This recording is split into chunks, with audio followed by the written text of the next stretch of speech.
Assalamualaikum warahmatullahi wabarakatuh. Kami dari kelompok 2 Dasar Pemrograman dari kelas SIS 105 yang diampu oleh Ibu Ika Kutsiati Utami akan menjelaskan atau mempresentasikan mengenai algoritma pemrograman atau searching.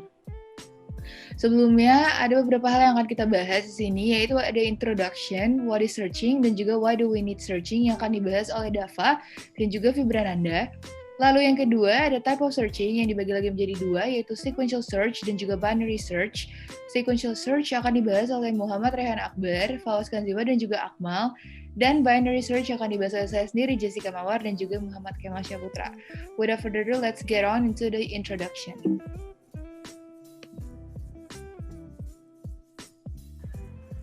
Oke, yang pertama introduction. What is searching? Apa itu searching? Searching merupakan proses menemukan nilai data atau item yang memiliki karakteristik tertentu di dalam kumpulan data atau item terstruktur. Kumpulan data dapat tersimpan dalam sebuah database record atau basis data. Data-data sederhana dapat pula disimpan dalam bentuk array, text file, node dalam tree, vertex dan edge dalam graph, dan lain-lain. Konsep dasar dari algoritma search sendiri mempunyai alur sebagai berikut. Yang pertama, sistem menerima suatu nilai yang dicari. Yang kedua, jika nilai ditemukan, maka menampilkan data yang bersangkutan. Yang ketiga, jika nilai tidak ditemukan, maka menampilkan pesan data tidak ditemukan. Untuk contoh implementasinya seperti mencari nomor telepon seseorang dalam buku telepon, mencari nama mahasiswa dalam daftar mahasiswa program studi teknik industri. Next. Untuk langkah-langkah mencari suatu data, kita menggunakan data kunci atau acuan sehingga diperoleh salah satu dari dua kemungkinan, yaitu data yang dicari ditemukan successful atau tidak ditemukan unsuccessful. Yang kedua, why do we need searching? Kebutuhan akan pencarian data secara efisien karena komputer pada zaman terkini semakin banyak menyimpan data. Maka dari itu, kita memerlukan searching. Jika kita dapat mengelola data dengan baik, maka pencarian data yang diinginkan akan dapat dilakukan dengan mudah dan cepat. Banyak metode untuk algoritma pencarian yang dapat dilakukan. Yang pertama, linear search atau sequential search. Yang kedua, binary search. Yang ketiga, hash table, dan lain-lain.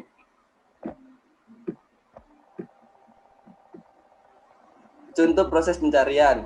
Yang pertama, ada mengubah atau update data tertentu dalam sebuah array atau list. Dalam proses ini, kita perlu melalui proses pencarian terlebih dahulu. Jika sudah ditemukan keberadaannya, maka kita baru melakukan perubahan atau update terhadap data tersebut. Yang kedua, ada menambah atau insert data baru ke dalam array atau list tanpa duplikasi.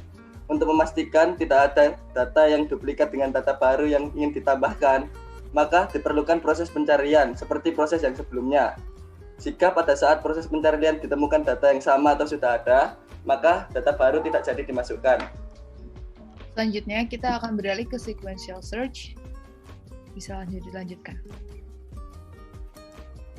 Selanjutnya ada sequential search, yaitu algoritma pencarian beruntun atau yang biasa dikenal juga dengan algoritma pencarian lurus dalam arti linear search. Yang kedua, algoritma pencarian, di mana algoritma pencarian sequential search ini adalah algoritma pencarian yang paling sederhana. Apa itu pengertian dari sequential search? Yaitu proses pencarian dengan membandingkan setiap item atau elemen dalam list atau array satu persatu secara beruntun, atau bisa disebut dengan sekuensial. Dimulai dari elemen pertama sampai elemen yang dicari ditemukan atau seluruh elemen sampai selesai diperiksa. Selanjutnya, sequential search memiliki prinsip algoritma pencarian, yaitu membandingkan satu persatu kumpulan data dengan data kunci atau yang bisa disebut dengan acuan, serta secara berurutan sehingga menemukan data atau tidak menemukan data yang sama dengan data kunci. Nah, di mana algoritma sequential search itu adalah dengan kata set. Bila mana if the berarti input yang dikeluarkan yaitu false. If jika input datanya my berarti juga false. Bila sampai seterusnya sampai bertemu dengan set berarti input data yang ditemukan yaitu true.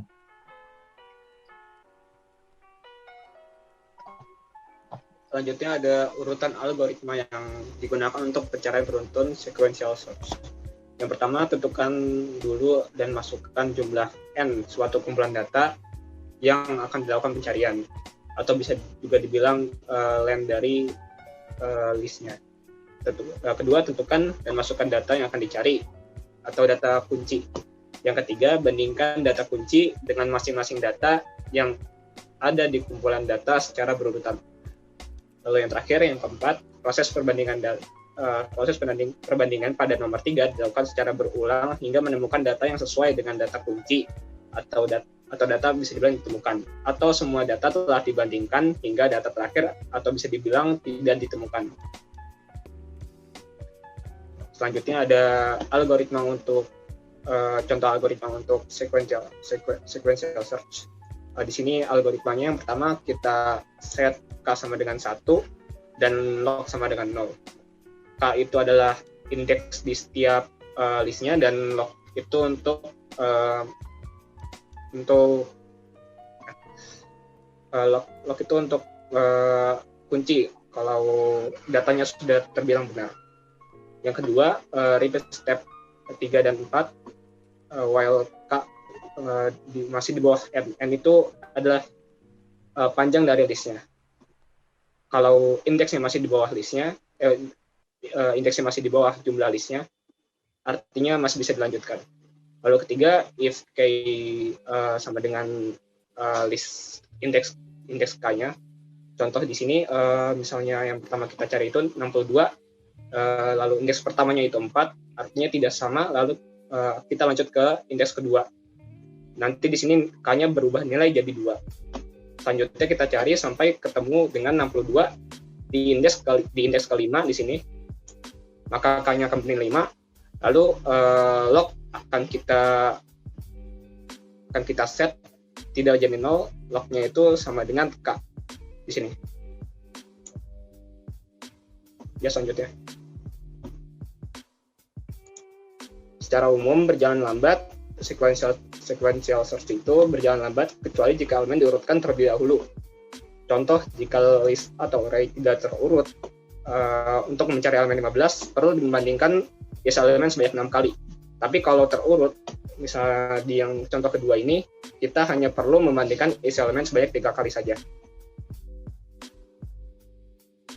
Selanjutnya, setelah dijelaskan tentang sistematika dari sequential search ini, dalam konsep ini memiliki dua kemungkinan pada prosesnya, yaitu best case scenario dan worst case scenario. Di mana best case scenario yaitu proses pencarian terjadi secara minimal ketika data terjadi pada indeks awal list. Selanjutnya, worst case scenario, di mana waktu proses pencarian dapat mencapai maksimal akibat data yang kita cari berada pada akhir indeks pencarian. Selanjutnya, waktu pencarian sebanding atau berbanding lurus dengan banyak elemen pada list dengan asumsi elemen yang dicari berada pada terakhir. Pada terakhir list, makin banyak elemen dalam list array, waktu pencarian akan makin lama juga. Oleh karena itu, algoritma pencarian beruntun tidak direkomendasikan untuk data yang berukuran besar. Selanjutnya kita akan beralih ke binary search. Nah, binary search itu algoritma pencarian biner dikenal juga dengan algoritma pencarian bagi dua. Kenapa sih dibilangnya binary search? Karena binary search ini akan dibagi menjadi dua parts, dan salah satu dari parts tersebut, ada upper dan low, akan dihapus. Nah, arti binary sendiri ini artinya kan dia kan punya dua parts, artinya harus ada midpoint-nya yang akan membagi dua parts tersebut. Nah, binary search ini harusnya nggak boleh di-confuse sama binary numbers ya, karena di dalam binary search ini terdiri dari berbagai macam angka intinya gitu. Analoginya. Lalu, pencarian pada kumpulan data terurut menunjukkan kinerja yang lebih baik daripada pencarian pada data tak terurut. Sama seperti tadi sequential search, kalau misalkan dia nggak berurut, dia tuh jadi makin lama jadinya untuk mencarinya. Nah, kumpulan data terurut itu misalkan ada buku telepon, kamus, data mahasiswa berdasarkan NIM, dan etc. Nah, selanjutnya, binary search itu merupakan algoritma pencarian yang terbilang paling bagus atau efisien. Karena dia tuh dibagi dua dan langsung dicari dia di di upper atau di low. Lalu digunakan untuk melakukan kebutuhan pencarian dalam waktu yang sangat cepat. Contoh di dunia nyata untuk binary search ada mencari arti dari sebuah kata dalam kamus, tidak dari awal halaman, tetapi dengan membagi dua buku itu sesuai dengan lokasi abjad awal dari kata yang dicari. Seperti itu. Nah, selanjutnya, salah satu syarat sebelum melakukan algoritma biner adalah kumpulan data harus sudah dalam keadaan terurut. Dalam binary search ini, dia bisa increasing atau decreasing. Sama aja keduanya karena nanti akan dipisahkan oleh midpoint. Lalu, konsep pencariannya dimulai dengan membagi dua elemen dalam list atau array pada elemen tengah. Seperti A form is it, my set the, ya kan? Di sini kita bisa tahu kalau misalkan it ini adalah bagian tengahnya dan dia ingin mencari set. Karena dia ingin mencari set, A form is-nya dieliminasi atau di-discard, dan dari sini kita akan tahu kalau misalkan set ini ada di sebelah kanan. Nah, dari situ kita tahu kalau misalkan di sini set itu berperan juga sebagai midpoint. Nah, saya untuk contoh algoritmanya sendiri, kita lihat. Oke. Sekarang saya akan memberikan contoh algoritma dari binary search. Di sini kita memiliki list L yang terdiri dari 1, 3, 4, 6, 7, 8, 10, 13, 14, 18, 19, 21, 24, 40, 45, dan 71. Dan kita akan mencari angka 7, dia tuh ada di mana. Pertama kita akan memberikan bila ditemukan, artinya false, dan memiliki batas awal 0 dan batas akhir len L-1. Karena batas awalnya itu 0 maksudnya indeks 0, dan batas akhir itu indeks terakhir, dan itu len-1, ya. Nah, bila ditemukan masih false, ya, dan batas awal masih di bawah sama dengan batas akhir, maka loop akan terus berjalan. Namun, bila salah satu tidak memenuhi, loopnya akan berhenti dan akan di-print hasilnya. Oke, lalu kita lanjut saja. While not ditemukan n batas awal kurang dari sama dengan batas akhir, maka post cari sama dengan batas awal ditambah batas akhir dikurang batas awal dibagi 2. Ini artinya kita mencari posisi tengahnya. Lalu kita print posisi pencarian indeks itu, lalu dimasukkan post cari dengan nilai L post cari, ya kan, dengan indeksnya berapa dengan nilainya berapa. Lalu di sini bisa kita lihat bila if L post cari sama dengan dicari dan ditemukan true, maka itu adalah hasilnya. Jadi kalau misalkan dia tuh nilai 7 ditemukan dengan indeks berapa, berarti dia tuh udah true gitu loh, karena kita tuh di sini mau nyari nilai 7. Dan elif bila L post cari lebih dari dicari, maka dia menggeser 1 titik lebih kecil dari posisi sekarang. Lalu else yang terakhir, bila batas awal sama yang post cari, maka dia akan menggeser 1 titik lebih besar dari posisi yang sekarang. Oke, bila ditemukan di sini ada kata ditemukan juga. Bila ditemukan, if ditemukan, maka kita memprint nilai dicari ditemukan pada indeks post cari. Else bila tidak ditemukan, maka dia nilai dicari tidak ditemukan. Nah, di sini karena kita langsung run, lanjut aja. Di sini ada posisi pencarian indeks ke-7 dengan nilai ke-13. Indeks ke-7 itu berarti kan angka ke-8. Tengahnya ada di angka ke-8 dan itu indeks ke-7. Artinya indeks ke-7 ini bernilai 13. Karena kita mau mencari nilai ke-7 dan 7 itu kurang dari 13 dan dia tuh ada di left side, berarti right side dari si 13 ini udah nggak bakal kita pakai ya, karena ya udah nggak ada apa-apa lagi di situ karena nggak ada angka 7 di situ. Nah, lalu setelah itu dia bilang lagi nih indeks ketiga dengan nilai ke-6. Kenapa indeks ketiga dengan nilai ke-6?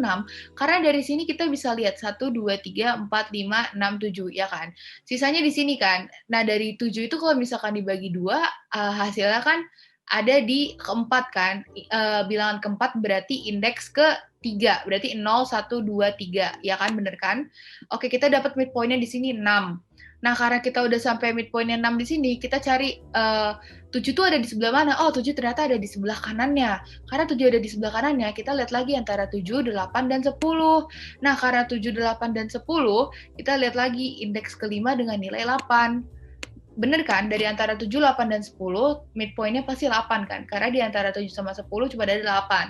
Nah, 8. Sekarang kita lihat angka 7 tuh ternyata ada di mananya 8 sih? Ternyata di sebelah kirinya. Dan ternyata angka ke-7 itu terdapat di indeks ke-4. Seperti itu. Sama kayak algoritma root, dia tuh naik-naik terus sesuai dengan angka mediannya ya. Angka tengahnya. Nah, seperti itu. Maka dari itu di sini hasil outputnya adalah nilai 7 ditemukan pada indeks keempat. Seperti itu. Lanjut. Untuk lebih mudahnya, mungkin kita pakai contoh yang telah diberikan di PPT. Dalam contoh ini kita akan mencari angka 10. Sebelum kita mulai untuk mencari, maka seperti syarat yang tadi, maka harus diuruti dari yang terkecil hingga terbesar. Langkah kedua adalah locating the midpoint, yaitu kita harus menentukan titik tengah dari nilai-nilai yang telah kita punya, yaitu 18. Langkah ketiga yaitu eliminating the upper half. Kenapa upper half yang di eliminating? Karena kita ingin mencari angka 10. Sedangkan dalam contoh ini angka 10 ada di lower half. Maka dari itu upper half-nya harus kita hilangkan. Setelah melakukan langkah tersebut, maka kita akan membuat titik tengah yang baru dan melakukan cara yang sama seperti cara sebelumnya. Kembali mencari apakah 10 ada di lower half atau di upper half. Dalam contoh ini 10 ada di upper half. Maka dari itu lower half harus dihilangkan. Kemudian kita membuat mid baru lagi yang akhirnya akan mendapatkan 10 sebagai targetnya. Ya, selanjutnya ini perpindahan midpoint secara yang lebih sistematis. Pada contoh yang tadi, yang seperti tadi saya telah sampaikan, pertama itu midpointnya di 18, kemudian karena 10 ada di lower half, maka yang upper half akan dihilangkan, sehingga midpoint pindah ke angka 5, dan kemudian akan dihilangkan lower half-nya karena 10 ada di upper half, kemudian akan didapatkan angka 10. Untuk lebih memudahkannya, maka ini ada sedikit video pembelajaran. Maka untuk pertama-tama kita harus menentukan root atau titik tengahnya, yaitu 21. Setelah 21, maka node yang ada di sebelah kirinya itu harus lebih kecil atau sama dengan rootnya, sedangkan yang di sebelah kanannya harus lebih besar, dan seterusnya. Maka akan didapatkan hasil seperti yang ada dalam video ini. Sekian presentasi kami. Wassalamualaikum warahmatullahi wabarakatuh.